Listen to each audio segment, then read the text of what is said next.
We're live and direct, and oh my god, look at the skinhead. Look at the in the flesh. Oh wow. Yeah, I've had the surgery. I've had my wig chopped today. It wasn't believe it or not, it wasn't a planned thing. Like I didn't wake up this morning thinking I'm gonna cut my hair today, and I'd not been cutting it because of the Hull Enders filming, and I was kind of like I've been wanting to cut it for ages, but because of the filming, it's all we've not been able to cut it because obviously if you've got long hair in one scene and then you look like just a complete skinhead in another scene, like it looks a little bit weird like on the story, and for the viewers, that are watching, and that's why I'd not done it. And then the layman said, well, why don't we literally like just not fully cut it, but just tidy it up a little bit and just make it a little bit shorter than it is, and not go the full way. And then that just kind of failed, and then we kind of just ended up like going the full way because he didn't have a comb with him. So Lehman actually give me an haircut, believe it or not, and yeah, it do. Apart from the fact that I'm thinking like for the filming, like it actually doesn't look that bad, so I'm quite chuffed. But yeah, so welcome back. This is like the Nobles Excited, and this is like the reminder stream that my gig with Bounce to Infinity is literally tomorrow, and I can't believe it's actually like finally tomorrow. I first got this booking back in January. That's when it first came through. It was like literally it was either like January or February or something like that, but it was like very early on in the year when I first got this booking, and it's kind of been like lurking in the background. I've been announcing all these different things and doing different things, and that this booking has always kind of been like this is also coming up in July, and then it's felt like forever since I announced it, and since obviously the event was obviously announced, and that I was playing on the lineup, and now it's just like it's like crept round the corner like quite quickly. And now like I can't believe that it's actually today now because it's gone past midnight, but I haven't been asleep yet, so technically tomorrow, as they say. So yeah, I'm proper super stoked. I'm looking super stoked, and it's in Stoke. Yeah, I'm super stoked for it. It's for me, it's I was so happy when I was able to announce this booking because being able to be on the same lineup as some of these legends is just honestly, it's truly amazing that I've been able to like get to that point where I can look up at my wall and see this flyer with people like Andy Whitby on it, and people like MC Finchy, and people like John Neal, and then look also on the flyer and see that see that my name's there, and it's just a truly amazing moment. And everything has just excited me about this event, from planning the travel to putting the set together to sharing the flyers online. Like every time I look at the flyer, whether it's online or the one that I've got stuck on the wall, it just in general gives me like a big buzz. And if I'm ever feeling a little bit like just not with it or not having the best day, like I usually look up at a flyer for like an upcoming gig, and it's sort of like like gives me that little bit of excitement, like, well, there's these good things coming up, and I'm just like proper buzz for it. I can't wait. So Yeah, we're in Stoke tomorrow for Bounce to Infinity. It's their launch event, so they've like started this brand Bounce to Infinity, and they're launching in Stoke tomorrow. And it's 2 rooms, so I'm in the second room. I'm actually opening up the second room, so you can catch me in there. And I've got some absolute belters to play, just some really good tunes. It might change on the night. I might end up like diving into some other folders, but you know, this like I do really like the set that I've actually planned, and I do think it's actually a really well put together set actually, and I can't wait to go there and play it. I'm testing out one of my new tracks as well. I don't play a lot of my stuff out, and you know, I'm thinking like you know, like sometimes I should do maybe, but like I don't know why I don't do it. I just you know, I think a lot of it is like it is a lot of it is that like confidence, because like you know, you've remixed that track yourself or you've made it yourself, and you know, it feels different to playing like somebody else's track that you know has already been released, and you know it sounds good, and you know you hear other people buying it and playing it, whereas when you're like playing something of your own and you're not sure how it's going to go down, like you know, like if I just did like loads of tracks that were like mine, I just kind of feel like the set wouldn't be as good, and I don't think I'm at that level yet where I'd play like you know like a full production set, because I've got tracks that sound good but need like TLC, and then I've got ones that I think are done and I am happy with, but you know, a lot of it is like just like the masters and the levels of tracks and stuff, and that you know I just don't feel physically that some of them will sound the best yet in a nightclub. However, some you know some of them I do. So now and again I do like to squeeze one in, but you know I don't like to go overkill. And at the same time, I don't like to be like someone who boasts as well. Like, and I'm not in it for like just in it for myself as well. Like, loads of great people make amazing music, and you know it's good to play like loads of amazing music, and I have like a mixture when it comes like to my sets. It's not just like loads of the same artist. There's like there's like one artist, and I think I am like I'll admit like I'm playing 3 tracks of his. One of them is a duo with somebody else, and two of them, actually two of them is a duo like featuring, and then one of them is just one of his solos. But there's like you know, we've got like songs from Benjamin, Mike Nichols, Shiv, you know, Lee Polly, Alan Ben, you know, there's Axel Gear, there's George Schmid. So, you know, there's a lot of Charlie Bosch, you know, it's not just like loads of the same artist. So, like, I try to give a little bit of a mix and play like loads of different people's tracks, and um, that's sort of the vibe that I go for. While you know, occasionally like cramming in one of mine, and I'm testing out my remix of Ultra Beat. I want to touch you. I've just put that through mastering today. It got mastered today, and I just want to test the master out and see how it sounds.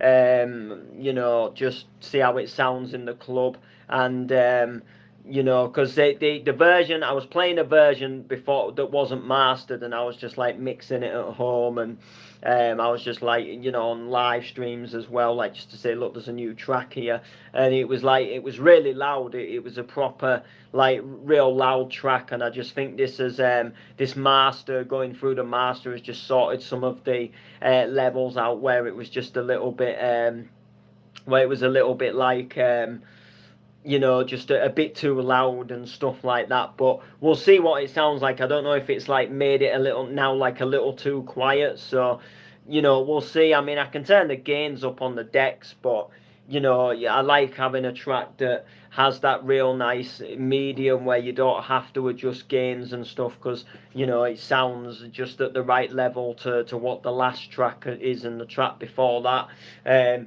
You know, because even though you turn the gains up, they still don't always sound that good.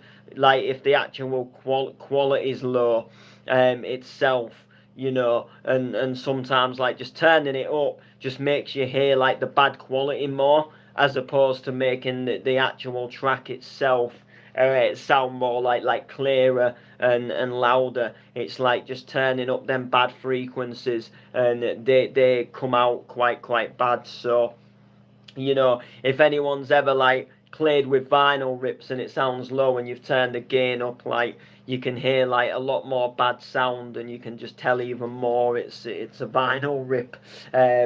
You know, and vinyl rips, unless someone's like really who knows what they're doing, as have like proper recorded a track off of a vinyl that you can't get like digitally, then like by all means grab it. But a lot of tunes nowadays, like you can get a digital version, so you know, don't go for a crap like a bad quality, and don't go for like something that's like a vinyl rip. And even if you're like gonna go on to like YouTube, normally like if a track gets released, there's like a channel that gets created, and say like I don't know, say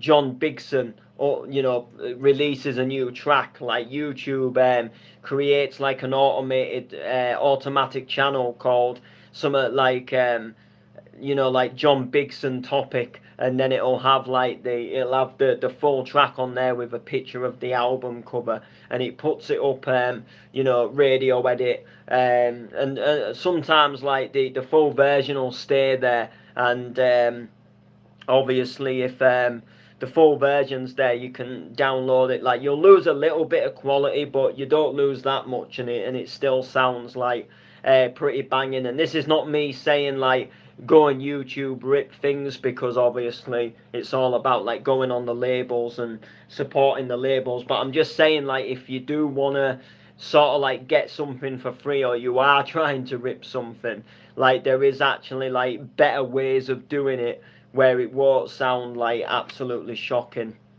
So yeah, so like I say, I've got a mix really of like what I'm gonna be playing. It's, you know, it's a mixture, and I'm looking forward to dropping it. So I'm opening up the second room, so I'm on at 7 o'clock, which is a little bit of an early time, and I do sort of like I feel like when you come like from the furthest away, like you shouldn't really be on first, like, and I have come like a little bit of a distance. But there was other people that was at like other gigs and had other commitments, and you know me, like deep down, like I am just happy to play. Like I just love getting the chance to play, and it's just one of them things where, you know, that it just buzzes me to play. And you know, I feel like I want to go out there and do the best that I can. And if like, you know, you're getting spoke about, you know, but from, you know, promoters to promoters, like, oh, what's that Ash Noble like, who you booked, and you know, and then they're like, oh, he's really good, like, you know, he turns up to his gig, and you know, he doesn't argue his set time, he'll play whatever set time, you know, he's asked to play. And you know, he's just there, and he just loves the music, and he always puts effort in with his energy. Whereas as I suppose, like, oh yeah, you know, I booked that Jason, but there was a right mess around because he couldn't do that set time because of so and so, and then he couldn't do this set time because he had to leave to go somewhere else. And you know, and all the blah blah. And I just feel like, you know, like that, you know, that's not me. Like, and I didn't have any other commitments. Like, I'm coming on the train, I was gonna be there at that time anyway. And I just thought, you know, it's not like I'm rushing anywhere else. It's, you know, it's not like I'm doing this and doing that. It's more just like, you know, look, I'm here. I'm having a night away, and I'm capturing the full event. So, you know, you could put me on first, you could put me on last. You know, I'd have done it. You know, like that kind of thing, because I'm not going anywhere. I can stay till the, you know, till until the end of the event. So, we'll see. But I'm still looking forward to it, nevertheless. And I'm looking forward to catching the other acts and artists, and some of my friends on the lineup as well.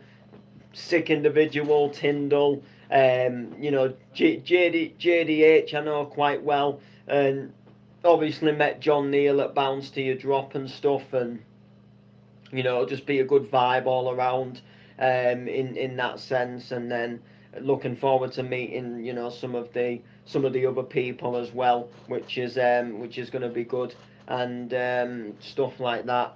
You know, in that sense, matches I've obviously seen a couple of times, and it's just one of them. It's just, it's going to be like an exciting sort of experience in general. I'm looking forward, slash sort of like dreading the travel, like, because I don't, like, on a level, I don't actually like, I'm a type of person, I do like traveling, and I do like genuinely just the fact of being on an adventure, and at the same time I do like that fact of kind of like going somewhere you've not been before as well. So like, I've never been to Stoke before, so I'm kind of like excited to kind of see what it's like. And although it's in sense it's just another town that'll have like a B&M, a Tesco's, an Asda, a McDonald's, it's still just nice to go to a different area, and and just genuinely have that, like, just that, like, traveling. And especially when you're traveling somewhere you've not traveled before, so you're going through different places, and obviously the train's calling at different stations, whereas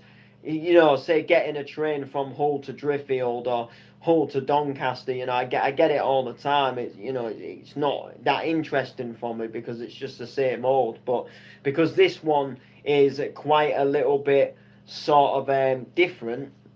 I mean, I went to Manchester a couple of weeks ago, and that was quite fun on the train. That was actually an enjoyable time, and I've still only done that once, so it's going to be quite exciting to go that way again, and then a little change at Manchester, and then head over to Stoke, and again it'll be nice to not have to rush as well. So like the fact that after the event, like, I'm not thinking about driving back with the layman, which, don't get me wrong, I love driving back with the layman, and I love hitting up events with the layman. But it's just nice to know that when you feel quite tired, like, and you come out of an event, that you can just go somewhere and get your head down, and then think about sort of traveling the next day when you've had a little bit of sleep and you feel a bit fresh.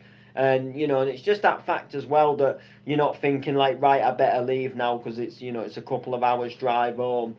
I can stay the full event, and then I can just walk to my hotel. And it's just, yeah, and that's, like, again, that's kind of like a beauty of it.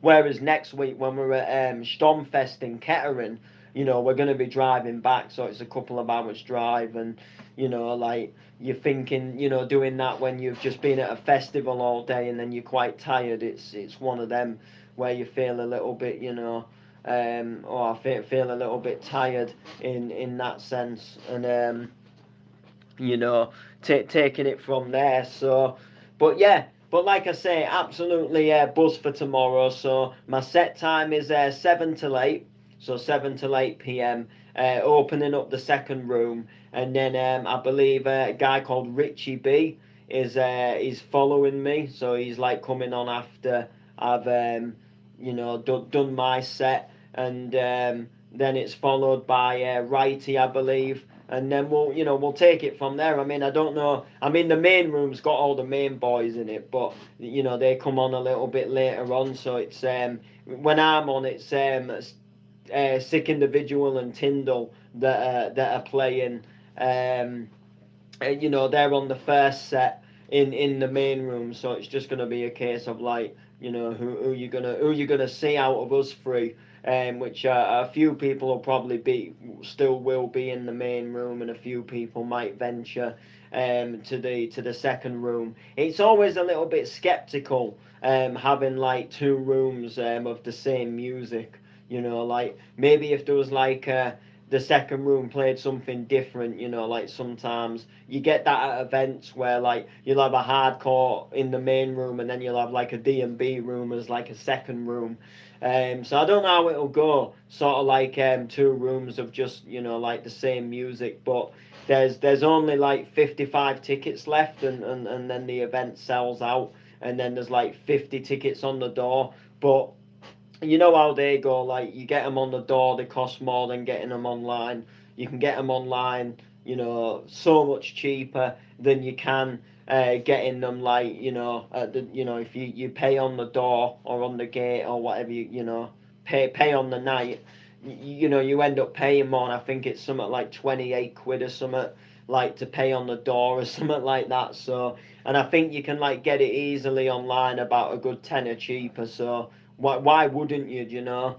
Unless of course you physically just can't guarantee that you would, you know, be definitely be able to make it, you know. So like, you know, you've just got to sort of see on the day, and then, you know, you can take it from there. But, you know, cutting the story short, like that is literally how it goes. But yeah, so I'm super buzzed. I set off about, well, my train's 3 minutes past 12, so about sort of like 25 past half 11, I'll be setting off to the train station. So I've been out, like I say, all night, and then I've had the haircut and stuff, and I've literally just got back in now, and I was just having a last minute double check that the set, that I'm happy with the set, and just making sure it's exported onto the USB sticks all correctly, because in the morning, like, I'm hoping like not to rush up as such, because obviously I'm still gonna have a late night, and then I'm gonna have a bit of traveling through the day. So I'm sort of hoping, like, if I can sort of like get up sort of like 10, half 10, and then, you know, not have to worry then about, you know, like loading the PC up and exporting the playlist, like, just if it's already done, you know, to an extent, and then just like having the you know, like the bag more or less packed ready. Then you know, it's just a case, you know, of getting up and, you know, just making yourself fresh for the day, and then, you know, being able to go from there. So yeah, so I hope to see some of you there. As of always, I will do my absolute best to try and get footage of, obviously, my set. You know, my time during the set. Like I say, I don't know. I'm on the first set, so and it's the second room, so I'm like not expecting it to get rammed. And sometimes like, if you know, if you do play like an early set, or like a room's dead, you know, and there's like not many people in it, if you're playing an early set, or if an actual like event just like hasn't done that well, and you go like taking loads of videos and putting them up online, like it can give the event a little bit of a bad image, because like they're trying to sell this wicked night, and they're trying to, like, you know, make people think that this is a wicked night, and then like for people who don't come to the first event and they're thinking about coming to the second event, this is what happened at our first event, and this is why you need to come to um you know, this is why you need to come to our second event. And if it's just like loads of videos of, like, you know, a club looking empty, like it just doesn't give it a bad, it doesn't give it a good image. Like, you know, people think like, why am I gonna go, like, that just looks dead, doesn't even look like it was a good night. You know, and it puts people off, like wanting to go somewhere, like when it looks like that. So like, you know, when if I'm playing somewhere and it's like quite empty, to the point where it won't look good for a video, unless it's like a video that don't capture the crowd. Like, I don't tend to like to take videos, because I've got respect for the events, and, you know, you're trying to set, like I say, you're trying to sell something. So I don't want to go, oh, yeah, look, there was hardly anybody here, kind of thing, because that really, you know, puts people off. Like, why would, you know, it doesn't look like they do that well, you know. And plus, people who are jealous of you, like, you get chance to play this like bigger event, and then like if you go on the first set and you start putting videos up, like they'll use it against you, like as jealousy, like, because they don't want you to succeed, and they don't want your night to do well, that you're playing at. They'll try and use it like, oh, it looks like that big event you booked for, it looks like it was dead, looks like it was empty, you know. And it's an annoying thing, but people do it, you know, because people thrive off of anything like, you know, jealous people like will thrive off of anything like to try and bring someone down. So if they can have a little laugh in a circle, like, oh look, he's gone all the way there and it looks dead, you know, even though like, you know, it could be like a packed out event, but just for that first set, it might just take time for the club to fill up. Like when I did the launch night for Bounce to Your Drop, I opened up the first set, and you know it was quite empty at first, and then it like slowly started to fill up, and it, you know, and it's just one of them things. You know, it happens. It's one of them things that happens. Can't be helped, but you know it happens. So, but yeah. Anyway, so like I say, I hope to see some of you tomorrow. Make sure to like, make sure to comment, share, subscribe, all of that good stuff, because why not? And then I will, you know, I'll come live as well, like either Sunday or Monday, and I'll do like the, you know, you know, how did the event go, the aftermath as we call it, and yeah. So take it easy, people, and we'll see you soon. I am gonna chill out, probably get my head down.